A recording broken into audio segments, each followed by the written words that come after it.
Namaskaram. I welcome you all to my channel Brainy Educations, and in today's video we are going to do class 10th poem जिसका नाम है Snow and Dust, which is written by Robert Frost. Robert Frost जो थे वो एक American poet थे, बहुत ही ज़्यादा फेमस थे, इनको काफ़ी ज़्यादा फेम मिली थी अपनी लाइफ में। एंड इनकी जब आप पोम्स पढ़ेंगे तो आपको ऐसा लगेगा कि इन्होंने नेचर से रिलेटेड काफ़ी कुछ लिखा है, ओके। बट इनका जो मेन एक मोटो था या कंसर्न था वो ह्यूमैनिटी को लेके था। वो ह्यूमैनिटी को माइंड में रख के जो थी पोएम्स अपनी लिखते थे। इस पोएम में हम ये देखेंगे कि वो किस बारे में बात कर रहे हैं, क्या चीज़ समझाना चाह रहे हैं। बहुत ही छोटी सी और इंटरेस्टिंग सी पोएम है। अगर आप इसको समझने की कोशिश करेंगे फुल अटेंशन और फोकस के साथ, तो आपको मैं एग्जामिनेशन पॉइंट ऑफ व्यू के हिसाब से इस हिसाब से समझा दूंगा कि आप इसको भूलेंगे नहीं, ऑलराइट। और इसी कंसेप्ट को समझ के अगर आप आंसर्स पे लिखेंगे तो आपके मार्क्स आने के भी अच्छे मार्क्स आने के भी काफ़ी ज़्यादा चांसेस होंगे। ना इसमें वो देखिए कहना क्या चाह रहे हैं, क्या मैसेज देना चाह रहे हैं। We will try and understand that.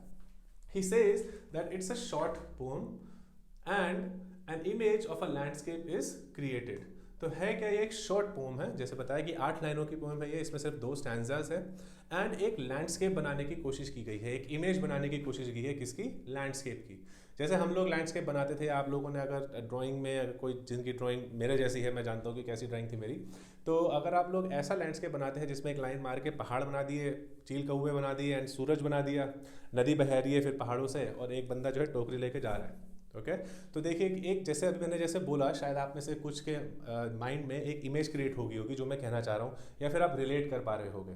तो वैसे ही पोइट ने क्या किया है, वो वर्ड्स इस तरीके से यूज़ किए हैं कि जब आप उनको पढ़ें तो आपके माइंड में एक इमेज क्रिएट हो जाए, ऑलराइट। इसलिए वो वही चीज़ बताना चाह रहे हैं, an image of a landscape is created in few words. अब इन्होंने इसमें कुछ 3 चीज़ों का यूज़ किया है, 3 ऐसी चीज़ों का यूज़ किया है जिनकी नेगेटिव कॉनोटेशन होती है।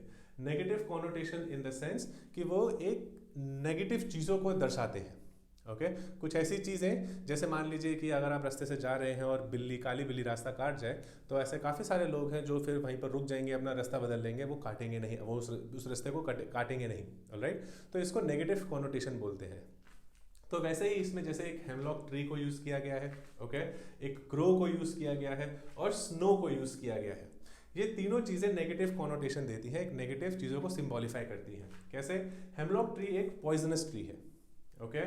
क्रो जो है ऑब्वियसली इसको एक बैड ओमन कंसिडर किया जाता है। लिटरेचर में अगर क्रो के बारे में कुछ लिखा गया है या क्रो को रेफर करके कभी कुछ बताया गया है, तो उसको एक बैड ओमन कंसिडर करा जाता है, मतलब एक नेगेटिव चीज़ों का साइन लेके आने वाली चीज़, ओके।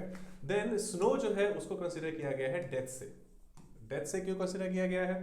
बिकॉज अगर आप मान लीजिए विंटर सीजन है, हमारे यहाँ तो ऐसा नहीं होता, मतलब सदर्न साइड में या फिर सेंट्रल इंडिया में ऐसा देखने को नहीं मिलता। बट अगर आप फॉरेन में कंसिडर करेंगे तो वहाँ पर जैसे मान लीजिए कि अगर पेड़ पौधे हैं, सब कुछ चीज़ें हैं और उस पर अगर स्नो हुई है तो पूरा एक वाइट सा जो है चादर ढक जाती है, जैसे कश्मीर वगैरह में होता है, ओके। तो जब वाइट चादर ढक गई तो पेड़ पौधों में अब कोई लाइफ नहीं रही, ऑलराइट। तो वो इसलिए उसको डेथ से कंसिडर किया गया है, ठीक है ना। तो ऐसी सी इमेज इन्होंने क्रिएट करी है 3 चीज़ों के through. Hemlock tree, a crow flying out of it, उस पेड़ से जो एक क्रो बाहर निकलता है वो, और it scatters the snow over the poet. और जब वो पेड़ से बाहर निकल रहा होता है जो बर्फ से ढका हुआ है, तो जब उड़ता है तो उससे जो स्नो गिरती है पोएट के ऊपर, ये इमेजरी क्रिएट करने की कोशिश की है इस 8 लाइनों में, ओके। और उससे होता क्या है, उसका क्या इफेक्ट होता है, क्या इम्पैक्ट पड़ता है पोएट पे, वो चीज़ समझाई गई है इसमें। Then it depicts that the nature is a perennial source of joy. Nature जो है वो एक never ending source है joy का, ओके। आप लोग भी जैसे अगर गर्मियों की छुट्टियों में जाते होंगे, बीचेस में जाते हैं या फिर माउंटेन्स में जाते हैं, जो सब नेचर का ही तो पार्ट है, ओके। खुशी मिलती है, इसलिए आप लोग वहाँ जाते हैं, तो इसलिए उसको एक never ending source of joy बोला है। It's just a mere contact with nature can provide a healing touch, can take you out of gloom and depression. जैसे मैंने बताया कि जब आप ऐसे नेचर वाली जगह पे जाते हैं तो जाते ही आपको बड़ा अच्छा लगता है, तो वैसे ही पोएट भी बोल रहा है कि सिर्फ एक सिंपल सा टच या कांटेक्ट नेचर के साथ आपको एक डिप्रेशन वाले मूड से, या फिर आपका अगर एक सैड मूड होगा उससे बाहर ला सकता है, ओके, आपको खुशी दे सकता है। Then objects having inauspicious associations can also be effective in uplifting one's mood and spirits. तो ऐसी चीज़ें जो इनऑस्पिशियस एसोसिएशंस रखती हैं, जैसे कि ये अभी ये बताया था भाई, नेगेटिव कॉनोटेशन से भी मतलब है उसका भी, जो इनऑस्पिशियस एसोसिएशन रखती हैं क्रो, हेमलॉक ट्री और स्नो, वो भी they can also effect it, उसकी वजह मतलब वो भी क्या, उससे भी क्या हो सकता है कि हमारा जो मूड है वो अपलिफ्ट हो सकता है।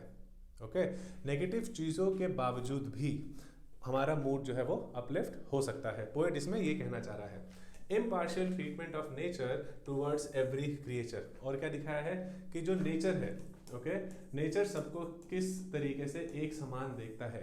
नेचर ये नहीं देखता कि कौन कौवा है, नेचर ये नहीं देखेगा कि क्या स्नो है, नेचर ये नहीं देखेगा कि क्या इसमें मैन है या क्या वुमेन है या क्या इसमें ह्यूमन है, क्या एनिमल है। नेचर कुछ भी नहीं देखेगा। ओके, अगर एक पेड़ है और पेड़ में अगर छाया है तो वो कुत्ते को या फिर एक आदमी को या फिर एक इंसान को या फिर एक औरत को सबको बराबर से ही छाया देगा। वो चीज़ इस पर बताई गई है कि जो नेचर है वो एक सबको एक इम्पार्शियल ट्रीटमेंट देता है। ठीक, now nothing in nature is unpleasant, even a poisonous plant tree like hemlock, a crow और अ हैंडफुल ऑफ स्नो। तो नेचर में कुछ भी अनप्लेजेंट नहीं होता। ओके, हम लोग सिर्फ देखते हैं, हम लोग सिर्फ कंसिडर करते हैं कि ये कितना गंदा है, ये कितना बेकार है, नेचर का पार्ट। तो पोएट ये बोल रहा है कि कुछ भी अनप्लेजेंट नहीं होता। अगर वो है भी तो वो आपको शायद एक खुशी दे जाएगा, आप नहीं जानते किस तरीके से, किस जरिए से आपको खुशी दे जाए आप नहीं जानते। वही, क्योंकि वही चीज़ नेचर के साथ होती है इसमें।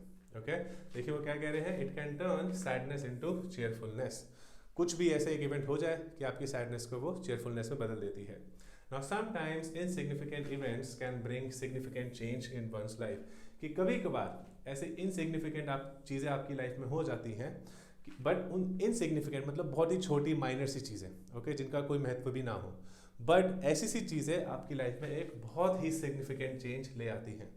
जैसे कि इसमें हुआ है, इसमें वो पेड़, वो क्रोज, स्नो, क्या है, कुछ भी तो नहीं है, बहुत ही इनसिग्निफिकेंट सी चीज़ें हैं। बट जो नेचर, जो इसमें पोएट का जो मूड होता है, अभी आप जब आगे पोएम में पढ़ेंगे वो बताया है, जो पोएट का एक सैड मूड होता है सिर्फ इन 3 चीज़ों की एक एक्टिविटी की वजह से अपलिफ्ट हो जाता है, चेंज हो जाता है, अच्छा हो जाता है। वो खुद ही बोल रहे हैं कि क्या है ये, कुछ भी तो मायने रखती है, बट फिर भी मेरा मूड जो है इन चीज़ों की वजह से चेंज हो गया। वो ये समझाना चाह रहा है इस पूरी पोएम में। ओके, नाउ लेट्स सी कि क्या है इसकी समरी एनालिसिस। बहुत छोटी सी है, ज़्यादा एक्सप्लेनेशन है नहीं इसमें। It says the poet is in a melancholic mood. Melancholic means sad. Please इस वर्ड को ऐसे ही यूज कीजिएगा अपने आंसर्स में। The poet is in a melancholic mood, feels totally dejected and sullen. तो उसको बहुत ही मतलब एक वो दर्द में है, दुख है, उनको दुख हो रखा हुआ है, क्यों रखा है वो रीज़न नहीं बता रखा हुआ, बट वो उनको बहुत अजीब सा और बुरा सा लग रहा है, इसलिए वो एक मेलैंकोलिक मूड में है। अब होता क्या है कि वो मेलैंकोलिक मूड में होते हैं ना, he is just passing by या he is just standing under a tree, कुछ ऐसा इसमें इंसिडेंट होता है। An unexpected turn of events lifts the weight of his mind and experience joy. तो कुछ ऐसी सी अनएक्सपेक्टेड टर्न ऑफ इवेंट्स होती हैं जो उन्होंने सोची नहीं होती। नॉर्मल जैसे अगर मैं खड़ा हूँ मान लीजिए अभी, ओके, और खड़े खड़े अगर लाइट चली जाए या फिर ये बंद हो जाए, मेरा इस जो पैनल है बंद हो जाए, कुछ भी हो जाए, तो शायद मेरा मूड जो है वो ऑफ हो जाए। ओके, बिकॉज सारी मेहनत में पानी फिर जाएगा। तो है वो यही कहना चाह रहे हैं कि सब इनसिग्निफिकेंट सी चीज़ें हैं, क्या पता ये किसी अच्छे रीज़न की वजह से हो। ओके, क्या पता इससे कुछ अच्छा ही निकल के आए वो चीज़। तो इनसिग्निफिकेंट चीज़ देखिए इसमें क्या होती है। द पोएट, ये पूरा इमेजरी क्रिएट होगी, ध्यान से सुनिएगा इसको। The poet was passing under a snow laden hemlock tree, a crow sat on it, shook the branches, flakes of snow fell on him. बस ये इंसिडेंट है कि जो पोएट है, ओके, मान लीजिए आप ड्राइंग पे मत जाइएगा प्लीज, कि ये पोएट जो है, जैसे ये मान लीजिए ये हेमलॉक ट्री है, ओके, ये बर्फ से ढका हुआ है, बर्फ से ढका हुआ है, एंड यहाँ पे एक ब्रांच है, ब्रांच पे जो है वो एक कौवा बैठा हुआ है। ओके, प्लीज मत जाइएगा, मैं अगेन बता रहा हूँ, कौवा बैठा हुआ है, कौवा बैठा जैसे या फिर कौवा उड़ा, और पोएट जब वो यहाँ से निकल रहा है, ओके, पोएट जो है वो यहाँ से निकल रहा है, तो जब वो उड़ा और ब्रांच हिली तो जो स्नो है वो पोएट के ऊपर आके गिर जाती है। ये इमेज क्रिएट वो करना चाह रहे हैं इसमें। ये एक इंसिडेंट है जो उसमें बताना चाह रहे हैं। क्या कह रहा है वो कि बहुत इनसिग्निफिकेंट सा इवेंट है, क्या है इसमें, कुछ भी तो नहीं है, बट जब ये इंसिडेंट होता है तो पोएट का जो मूड होता है, जो डिजेक्टेड मूड होता है, जो सलन मूड होता है और जो सैड मूड होता है, वो अपलिफ्ट हो जाता है। ही गेट्स हैप्पी नाउ, ठीक है, उनको खुशी हो जाती है कुछ इसी इंसिडेंट से। बस वो ये कहना चाह रहे हैं। क्यों हो जाती है वो इसमें बताया नहीं है, बट उनको हो जाती है, बस उनका मूड एकदम से अपलिफ्ट हो जाता है। It says this incident brought a positive change in his mood, and unexpected contact with nature's events made his melancholic mood disappear. तो अनएक्सपेक्टेड कॉन्टैक्ट होता है नेचर के इस इवेंट से, ओके, और उनमें एक पॉजिटिव चेंज आता है, और नेचर की इवेंट्स की वजह से उनका जो मेलैंकोलिक मूड है वो डिसअपेयर हो जाता है, गायब हो जाता है। बस वही समझाना चाह रहे हैं। अगेन देखिए वही मेन मैसेज जो इसमें आएगा, जो इंट्रोडक्शन में समझाया था कि insignificant event can bring significant change in one's life. कितनी इनसिग्निफिकेंट इवेंट हुई है जिसका कोई महत्व ही नहीं है, बट सिग्निफिकेंट चेंज आ जाता है उनकी मूड में, उनकी लाइफ में। ओके ये नहीं कि ज़िंदगी बदल देता है, ऐसा कुछ नहीं है, बट उस टाइम पे तो उनका मूड बदल देता है। अब क्या पता उस टाइम पे जो मूड उनका बदला हो, ऑलराइट, कुछ ऐसे इंसिडेंट को लेकर उन्होंने पोम लिखे, देखिए आज तक हम पढ़ रहे हैं। क्या इंसिग्निफिकेंट इवेंट था, बट पोम आज भी पढ़ रहे हैं। समझ में आया आप कंसेप्ट कि वो यही समझाना चाह रहे हैं कि insignificant event can also bring significant change in one's life. Simple सी पोएम थी, यही चीज़ में वो बताना चाह रहे हैं। If you like the explanation then do subscribe to my channel, and अगर कोई आपका डाउट हो तो प्लीज़ कमेंट्स में मेंशन कीजिएगा, I will try to respond to it, और मैं उस पर भी अगर हो सका तो वीडियो ज़रूर बनाऊंगा। And do like the video, and I will be back with the next chapter soon. Thank you.